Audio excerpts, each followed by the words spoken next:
গৌৰৱ গগৈ আজি সংবাদমেল সম্বোধন কৰে আৰু এই সংবাদমেলতে ৰাজ্যসভাৰ নিৰ্বাচনত কংগ্ৰেছে AIDFৰ সৈতে মিত্ৰতা কৰি প্ৰাৰ্থীৰ ক্ষেত্ৰত বুজাবুজি নকৰে। গৌৰৱ গগৈয়ে সেই সন্দৰ্ভত চূড়ান্ত মন্তব্য কৰে। একেটা সময়তে গৌৰৱ গগৈয়ে আন কেতবোৰ মন্তব্য কৰি সমালোচনা কৰে বিজেপি। আমি দেখিলোঁ অংকৰটো জিকাবলৈ হ'লেতো UDF লগত মিত্ৰতা কৰিব লাগিব। তো আমিতো এবাৰ স্পষ্ট ক'লোঁ যে UDF দলৰ লগত আমাৰ মিত্ৰতা আমাৰ কোনো সম্ভাৱনা নাই। সেই স্থিতিটো আজিও অটল আৰু সেইকাৰণে মই নেদেখোঁ যে অংকৰটো কেনেকৈ মিলে। বিজেপি দলৰ মাজত এতিয়া যদিও কিছুমান বিধায়ক বিজেপি এৰু হৈছে, অগপ এৰু হৈছে, তেওঁলোকৰ অলপ মানে আমাৰ লগত কৈ আছে কথাবোৰ যে নাপালে আমি জপিয়াই আপোনালোক ওচৰত আহিম, কিন্তু খোলাকৈ তেওঁলোকে আমাৰ লগত মুকলিকৈ আমাৰ লগত বহা নাই। তো সেইকাৰণে আমি ৱেইট এণ্ড ৱাচ আমি চাই আছোঁ। চাওক, এনেকুৱা বহুত ছাৰ্ভে থাকে। মই নিজেই নিজৰ যোৰহাট লোকসভা সময়ত ছাৰ্ভে দেখিছিলোঁ যে মই 3 লাখ ভোটৰ মাৰ্জিনৰ পৰা মই পৰাজিত হ'ম, আৰু এনেকুৱা ঢেৰ ছাৰ্ভে দিল্লীলৈ গৈছিলে। তো সেইকাৰণে মই এটাই ছাৰ্ভেৰ ওপৰত বিশ্বাস কৰোঁ, জনসাধাৰণৰ ছাৰ্ভে।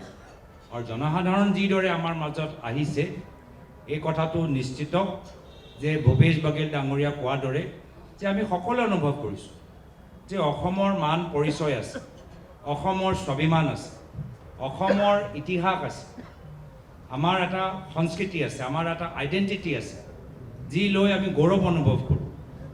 আৰু আজিৰ তাৰিখত তাৰ বিপৰীত হিমন্ত বিশ্ব শৰ্মা ডাঙৰীয়া আজি কামখিনি কৰি আছে। আৰু আজি অসমৰ ভিতৰত হিমন্ত বিশ্ব শৰ্মা ডাঙৰীয়া ভ্ৰষ্টাচাৰী শাসন, অভদ্ৰ কথাবোৰ লৈ আৰু ব্যক্তিগত স্বাৰ্থ লৈ সমগ্ৰ ভাৰতৰ ভিতৰত চৰ্চা, যাৰ বাবে আমি অপমানিত হৈছোঁ অসমীয়া মানুহবোৰ। আৰু সেইকাৰণে আমি বিভিন্ন ক্ষেত্ৰত আমি পিছ পৰি গৈছোঁ। তো ৰাইজে বিচাৰে যে এইখন চৰকাৰৰ পতন হওক, নতুন বৰ অসম আমি সকলোৱে হাতত হাত ধৰি আমি গঢ় দিবলৈ আগবাঢ়ি যাওঁ। এই চবেই ওপৰতে মোৰ বিশ্বাস আছে। এইবোৰে মইতো পইণ্টত ধৰিলোঁ। মই কি ক'লোঁ যে এই ধৰণৰ কৰিডৰ ফ্লাইঅভাৰ হ'লে মুখ্যমন্ত্ৰী অলপ পকেট মানি পায়। মইতো পইণ্টত ধৰি দিলোঁ, সেইকাৰণে তেওঁলোকে অলপ জপিয়াইছে। আজি মুখ্যমন্ত্ৰীৰ মূল কাম কি? অদৰকাৰী ডাঙৰ ডাঙৰ ফ্লাইঅভাৰ বনোৱা, PWD হৈ গুজৰাটৰ, আন্ধ্ৰাৰ বা নিজৰ আশে পাশে যিখিনি ভাল তেখেতক ঠিকা দিয়া। তো তেওঁতো বিচাৰিবই আৰু বিচাৰিব। কিন্তু কাজিৰঙাৰ আজি তাত সমস্যা কি যে জীৱ জন্তু বিচাৰে হাইলেণ্ড। বানপানীৰ সময়ত যথেষ্ট হাইলেণ্ডবোৰ ধ্বংস হ'ল। জীৱ জন্তু বিচাৰে গছ গাছনি। এতিয়া কাৰ্বি পাহাৰ, গোটেই পাহাৰটো নষ্ট কৰি হাতীবোৰ খাবলৈ তাত একো গছ নাই, সেইকাৰণে বেলেগ বেলেগ ঠাইত যাবলগীয়া হৈছে। যদি পইচা আছে, এই যে হাতী ট্ৰেইনৰ যে এক্সিডেণ্ট হয় সেইটো ৰখাবলৈ কাৰণে কিবা এটা কৰক।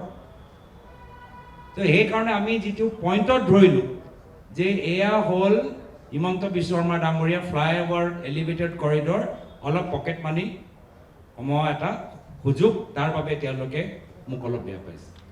মই কৈছোঁ এয়া হ'ল আপোনালোকৰ মাজত অপপ্ৰচাৰ, কিন্তু বাস্তৱত আমি কি দেখা পাইছোঁ? সৰ্বানন্দ সোণোৱাল ডাঙৰীয়াৰ চেহেৰা নাই, সৰ্বানন্দ সোণোৱাল ডাঙৰীয়াৰ নাম নাই। সৰ্বানন্দ সোণোৱাল যিজন জাতি মাতি ভেটি কথা কৈ আহিলে, আজিৰ তাৰিখত চাৰিওফালে ফ্লাইঅভাৰত আমি যি বৰ্ডিংবোৰ দেখিছোঁ, ক'তো সৰ্বানন্দ সোণোৱাল ডাঙৰীয়াৰ নামেই নাই। তো যি বাস্তৱ কথা সেইখিনি আমি চাই আছোঁ, আৰু এইখিনি কথা লুকাবলৈ কাৰণে অলপ ধৰণৰ অপপ্ৰচাৰ বিৰোধী শিবিৰৰ পৰা উত্থাপন হয়। আমি সকলোৱে জানো যে আজিৰ তাৰিখত যদি শীতল নহয় গৰম যুদ্ধ, আজিৰ তাৰিখত হিমন্ত বিশ্ব শৰ্মা ডাঙৰীয়াৰ কণ্ডিশ্যন বান্ধি ৰাখি থৈছে। যদি হিমন্ত বিশ্ব শৰ্মা ডাঙৰীয়া কাষ চাপিবলৈ বিচাৰে, প্ৰথমে সৰ্বানন্দ সোণোৱাল ডাঙৰীয়াক সমালোচনা কৰে। আৰু সেই কামটো হিমন্ত বিশ্ব শৰ্মা ডাঙৰীয়াই নিজে আৰম্ভ কৰিলে। নিজে ক'লে সৰ্বানন্দ সোণোৱাল ডাঙৰীয়াৰ কাৰ্যকালত কেলেংকাৰী হ'ল, যাৰ ফলত যেতিয়া সৰ্বানন্দ সোণোৱাল ডাঙৰীয়াক প্ৰশ্ন কৰা গ'ল, তেতিয়া তেওঁ একো ক'ব নোৱাৰিলে। हम पहली बार देखे सर कि भाजपा के यहाँ पे वर्तमान मुख्यमंत्री और एक पूर्व मुख्यमंत्री है, और वर्तमान का मुख्यमंत्री हिमंत बिश्व शर्मा खुद बोल रहा है कि सर्बानंद सोनोवाल के दिन में भ्रष्टाचारी हुआ। मतलब इतना आपस में उनका लड़ाई झगड़ा। और फिर जब मीडिया के लोगों ने सोनोवाल जी से पूछा कि हिमंतो जी ने तो ऐसा कहा, तब तो वो मौन रह गए। तो ये है वास्तविक यहाँ पे एक दोनों के बीच में कुछ अनबन है, जैसा पता है। और हाग्रामा महिलाई डांगरिया किमान तेखेतर लगत आछे মই ক'ব নোৱাৰো। हाग्रामा महिलाई डांगरिया जी दरे আজি যেনেকে কয় না আমাৰ हिंदी में मुहावरा है काटे पे नमक छिड़कना। तो তেওঁ मुख्यमंत्री सन्मुखत प्रधानमंत्री मोदी डांगरिया सन्मुखत सरकारे जब लाख लाख टका खरच करिले ताते তেওঁ बुझाई दिले जे क्यों बीजेपी दलर जुआ बिटिया निर्वाचन फलाफल सर्बानंद सोनोवाल डांगरियार तुलनात बेया हल। क्यों कि बीजेपी दले बिटियार अंचल जी दरे प्रस्ताव दिছিল प्रतिश्रुति दिছিল তেওঁলোকে राखिब पारा নাই।